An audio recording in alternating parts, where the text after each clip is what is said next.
my name is Thorsteinn, like you know, and I'm working primarily as a consultant.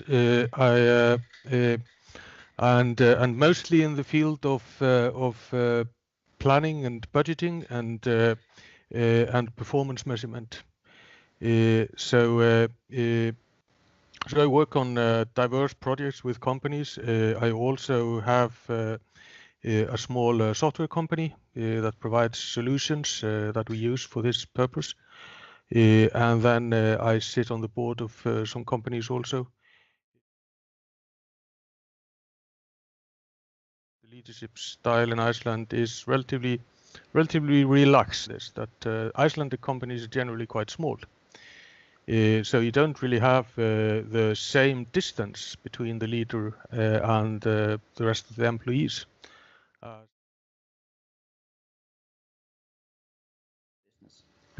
Well, I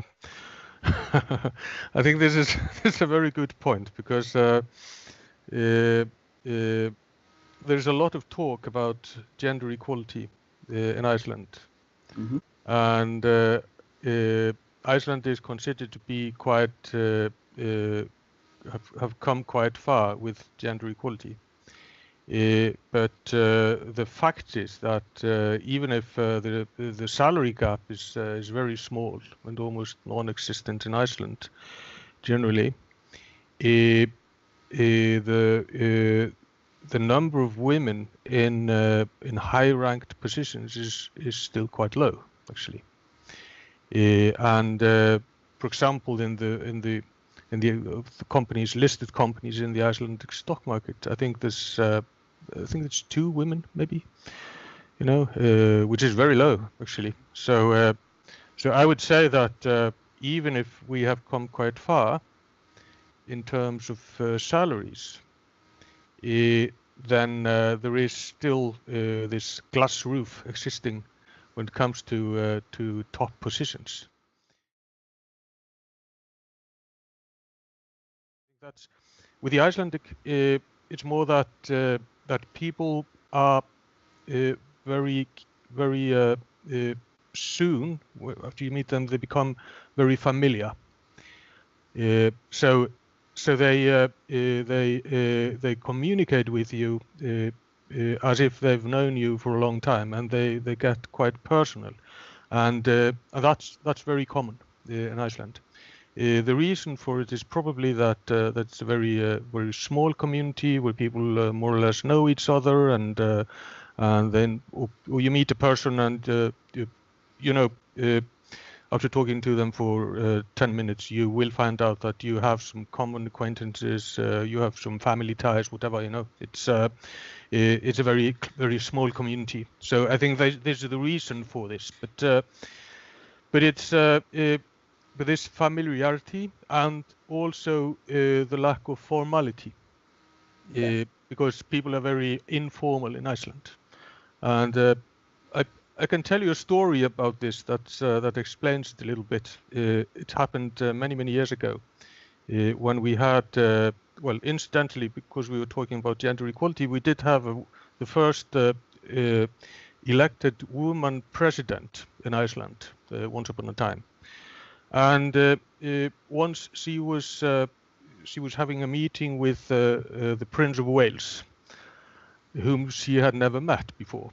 And I don't think she had ever met anybody from that family, you know. And like, you know, what the English are like, they're quite formal, and especially when it comes to somebody like the Prince of Wales, you know. So they meet, and he greets her, and vice versa, and so on. And then she asks, "So how's your mother?" "Her Majesty is quite well, thank you, Madame." So this is, you know, this is this informality that and I'm sure that a lot of those people around him would have just been shocked to hear this, because this is not the way you talk about the Queen, you know, not at all. So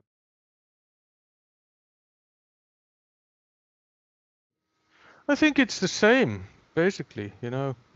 People try to be on friendly terms with their employees, I think everywhere people try to do that, but you know, it's maybe the difference is the formality, maybe, you know. So I would say also within the Scandinavian countries, it's maybe a little bit different. You know, in Sweden, it's more rigid than like in Denmark, for example.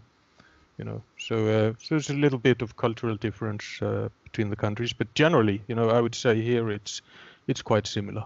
You know.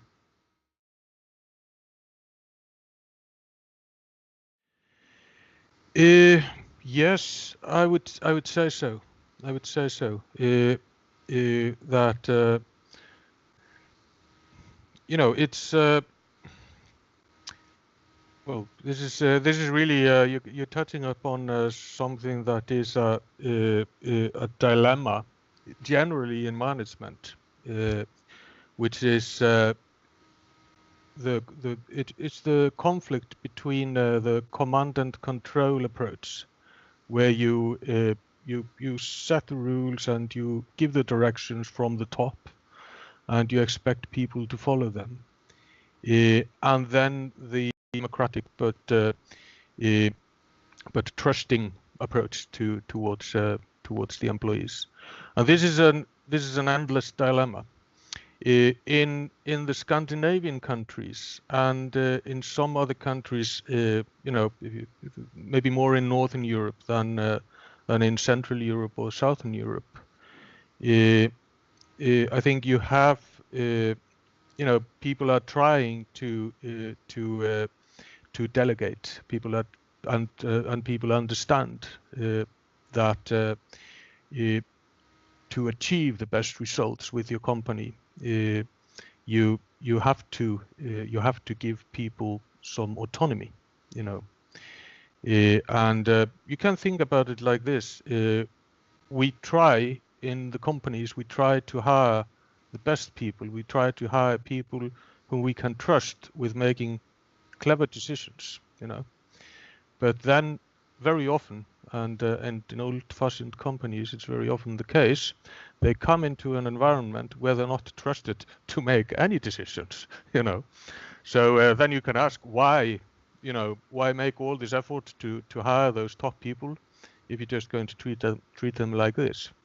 And the thing is that when people, you know, when people come out of universities, they've got great education, and they've got a lot of capabilities.